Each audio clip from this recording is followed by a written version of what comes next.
화들짝 놀래면서 이게 어떻게 위에 수위 넘지 않아? 이거 우리나라에서 만들어질 수 있어? 체위를 설명하는 책처럼 보이는 장면도 있다. 우리 지금 만나.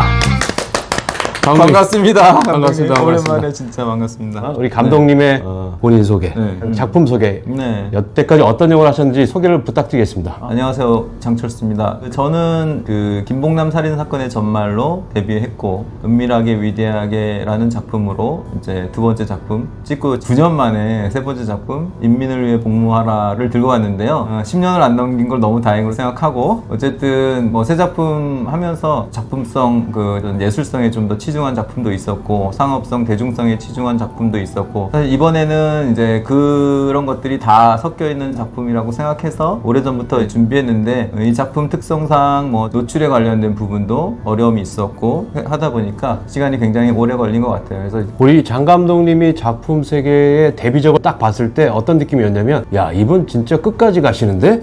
이런 느낌을 받아서 저는 사실 김봉남 살인 사건의 전말을 대단히 재밌게 봤고 박수치며 봤어요. 그 다음에는 너무나 큰 상업 영화에 성공을 하셨고 700만이 넘는 관객들이 들어왔고 이 영화가 지금 오늘 좀 중요한 날인 게 뭐냐면 IP 플랫폼에 개봉하는 날이기도 합니다.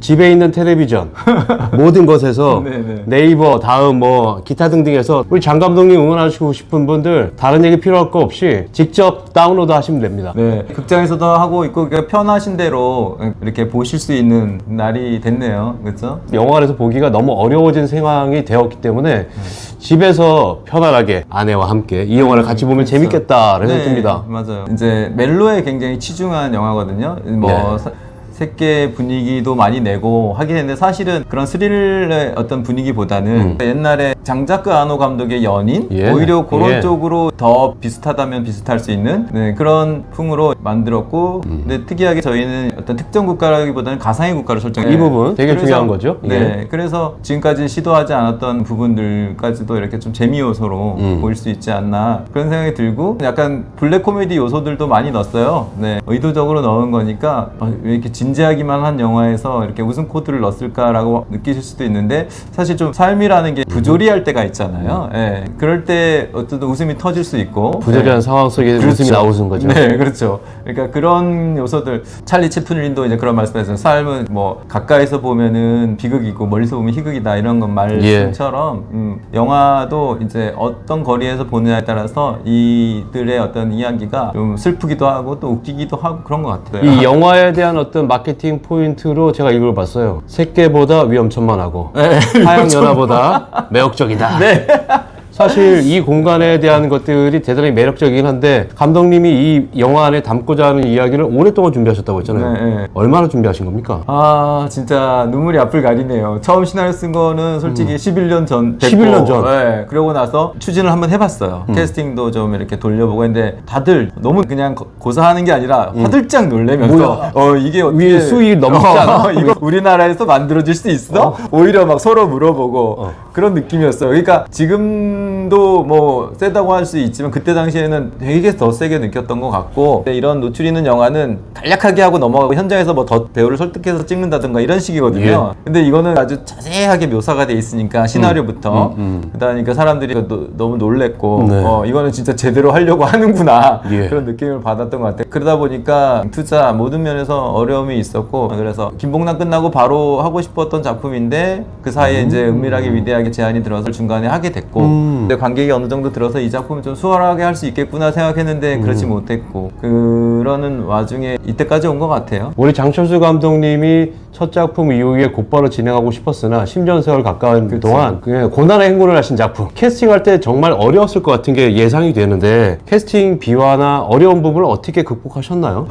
한숨 나와. 눈물 나고 한숨 나는 질문을 한숨 하시는데 나오네요. 여기 이제 남자 주인공으로 나오는 연우진은 7년 전에 하기로 이제 우리가 약속했는데 그러고 나서 이제 영화가 중단된 거예요. 그 이후로 이제 우진이는 감독님 언제 들어가요? 계속 연락을 하게 되고 여배우가 구해져야 되는데 안 구해지다 보니까 시간은 계속 흐르고 문제는 이 남자 병사 나이 설정이 28살인데 연우진이란 배우도 계속 매년 나이를 먹잖아요. 그러니까 이게 더 넘어가면은 20대의 느낌을 내기가 어렵잖아요. 그러니까 저도 조급해지는 거죠. 근데 특이한 거는 자기 마인드 컨트롤을 해서 그런지 몰라도 점점 더 머릿속으로 구상했던 그 남자 주인공의 모습에 나이를 먹을수록 더 가까워지는 거예요. 신기하게. 예. 네. 그때 7년 전에 같이 준비했던 사람들이 보고서 놀라는 거예요. 네. 왜 이렇게 연우진이 더 멋있어지고 딱 어울리는 얼굴이나 몸이 됐을까. 그때만 해도 약간 젖살이 있고 그런 느낌이었거든요. 근데 거기서 이제 살 쫙 뺀 느낌으로 새까맣게 이제 스태닝하고 보니까 진짜 그 인물이 되어가지고 나타났더라고요. 그래서 너무 고마운 생각이고, 또 우리 지한이란 배우는 또 이렇게 어려운 역할 또 수락해주고 같이 참여해줘서 또 너무 감사하고, 지한과 조성아 선배님을 만나기 위해서 이렇게 우진이와 제가 오래 기다린 것 같아요. 근데 배우 만나는 일이 감독으로서 가장 어려운 일 아닌가 그런 생각이 듭니다. 사실 이 이야기를 하려면 영화의 내용 소개해야 되는데 네. 스토리 소개를 간략하게 좀 부탁드리겠습니다. 간단하게 얘기하면은 사단장 사택에 새로 들어온 취사병을 사단장의 젊은 아내가 유혹하는 얘기예요. 근데 이제 이 병사는 까딱하면은 총살을 당할 수도 있잖아요. 그러면서 내 사모가 또 너무 아름답고 집요하게 또 이렇게 집요합니다. 오니까 집요해요. 갈등하는 거죠. 그 욕망과 그 공포 사이에서 갈등을 하면서 버티지만 결국에는 여러 가지 상황에 이 병사가 하나씩 빗장을 풀게 되는 그러면서 둘이 뭔가 이렇게 사랑의 감정까지 싹 트는 그런 영화라고 할 수 있는. 그러면서 아주 기대할 수 있는 것은 금기와 외설의 수준을 살짝 오가는 영화이기 때문에 이 영화를 보는 19세 이상의 청년층 그리고 또 중년층 이런 분들은 대단히 재밌게 보실 수 있어요. 그런 분들에게 홍보 한마디 해주시죠. 아무래도 20대에는 성인이긴 하지만 사랑에 대한 경험이 많지 않다 보니까 환상도 많고 또 사랑을 나눠도 예쁜 사랑을 아직은 나눌 때잖아요.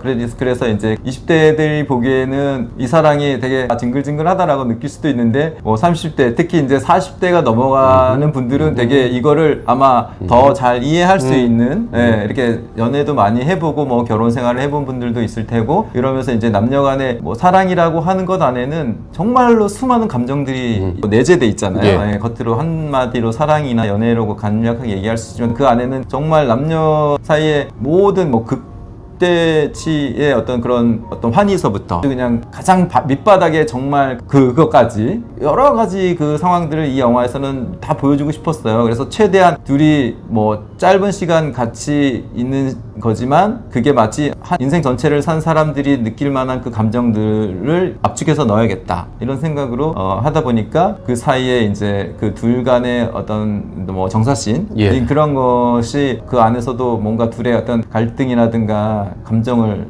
녹여야 됐기 때문에 아마 좀 불편하게 느낄 정도로 이렇게 노골적일 때도 있고, 또 어떤 분들은 이게 무슨 체위를 설명하는 책처럼 보이는 장면도 있다. 그렇게 뭔가 다양하게 그런 식으로 얘기하는 분들도 있더라고요. 그만큼 그러니까 기존의 영화에서 보여주던 배드씬 그런 것하고는 약간 결이 다른 것 같아요. 이게 영화로 표현되기가 사실 너무 어려운 부분이 있는데 이 영화는 중국 작가가 쓴 원작을 기본으로 하시고 특히 북한으로 추정되는 공간 근데 그런 것들이 뭔가 바뀌어 있잖아요.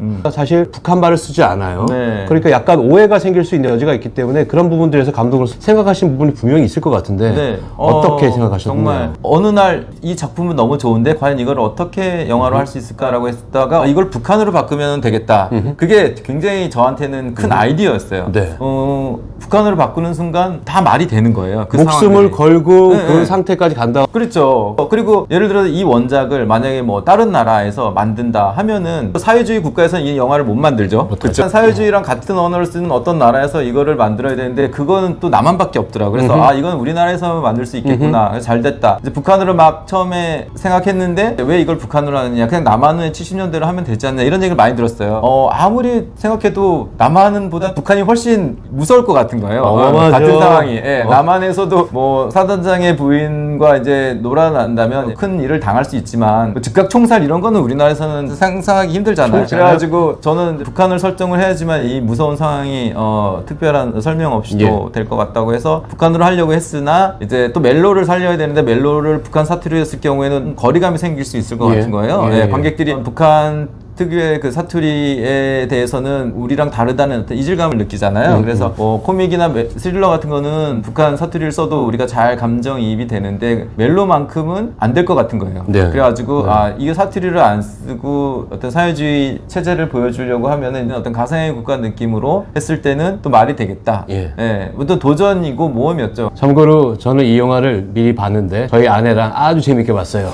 아마 분명히 IPTV에 오픈하면 집사람과 분명히 구매해서 볼 예정이고요. 마지막으로 인민을 위해 복무하라. 하나, 둘, 셋. 인민을 위해 복무하라. 하이파이브 한번 가겠습니다. 감사합니다.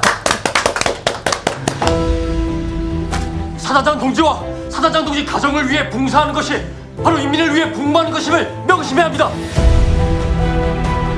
앞으로 이 팻말이 원래 있던 자리에서 벗어났거든. 내가 볼 일 있어서 찾는다는 뜻이니 위층으로 올라오도록 해. 지금 위층으로 올라가는 것은 혁명의 쇠사슬 가운데 고리 하나가 위층에 있기 때문이다.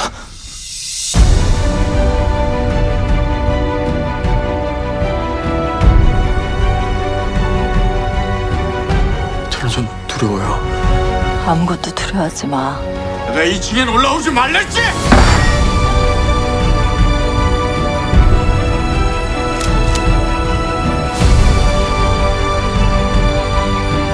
항상 마음속 깊이 누님을 간직할 겁니다. 나를 평생 잊지 못하고